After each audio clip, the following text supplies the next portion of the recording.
qaliina tahay wadnahaada iyo beerkaada qaliin waaye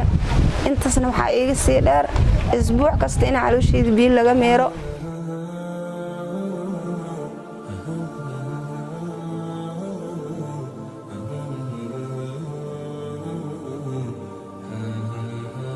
bismillaah assalaamu calaykum waraxmatullaahi wabarakaatu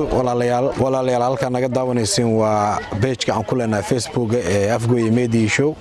iyo barteena YouTube-ka ee Dalbila Films aad ugu mahadsantiin walaal maanta waxaan rabaa inaan muuqaalkan idin la wadaago muuqaal ku saabsan gabar walaasheen oo markaa dhibaataysan gabadhaas oo markaa muddo badan isbitaal iskaga daba noqonaysay waxa dhacday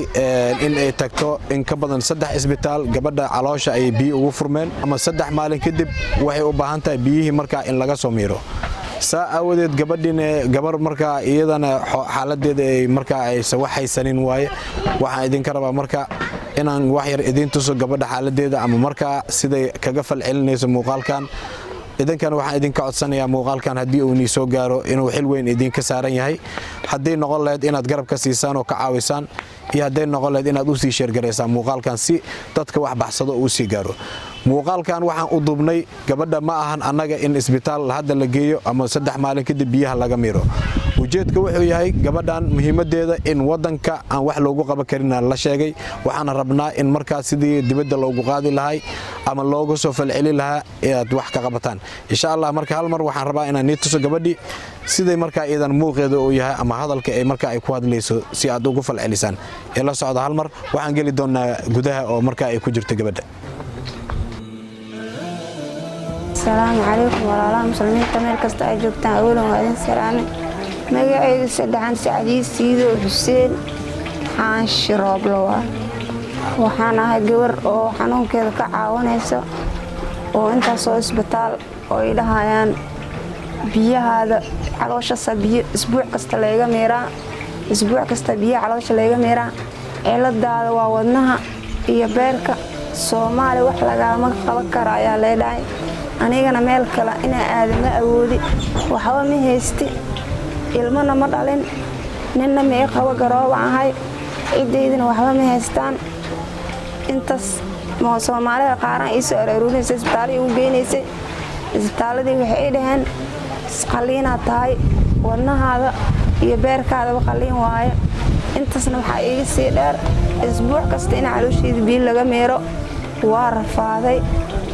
اسمعنا والله بعروشة لدلنا بيلا بشوا لدلنا بيلا بشوا تاز وحي يصير كركي برا يا حري وكاسة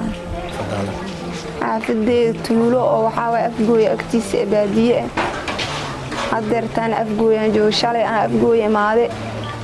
أن تختار تيبي أو تجيني بياس داو تيبي ملو قاعدة كراين لا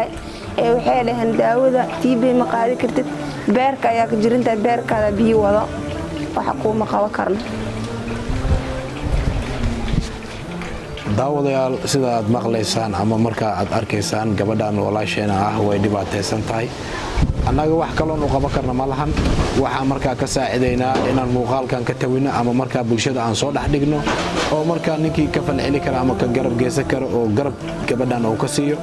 walaasheen way dhibaataysan tahay waxay ku nooshahay degmada Afgooye tuulooyinka hoosimaado waxay halkan u timidna waxay tahay inay markaas caafimaad iyo wax ka raadiso waxay timid isbitaalka sida hore u sheegtay oo TB-da ama Samsam oo ku yaal degmada Afgooye marka ma aha liir cudurka aad raadinaysid kan ma aha cudurka ku hayo waxaad ka xanuunsan tahay beerka iyo wadnaha beerka iyo wadnahan waxa uu sii dheer sida hore idin ku sheegtay isbuucii in mar walba biyo laga miiro caloosheeda oo biyo marka buux dhaafinayo waxa taas sii dheer bar oo joogtay oo ay ka soco karin oo marmarka qaar ay ka istaagi karin marka walaalayaal waxaan idin ka codsanaynaa muuqaalkan hadii uu soo gaaro inaad ka caawisaan walaasheena oo aad soo garab istaagtaan oo aad garab weyn ka siisaan insha Allah taleefanka shaashada saaran waa taleefankeeda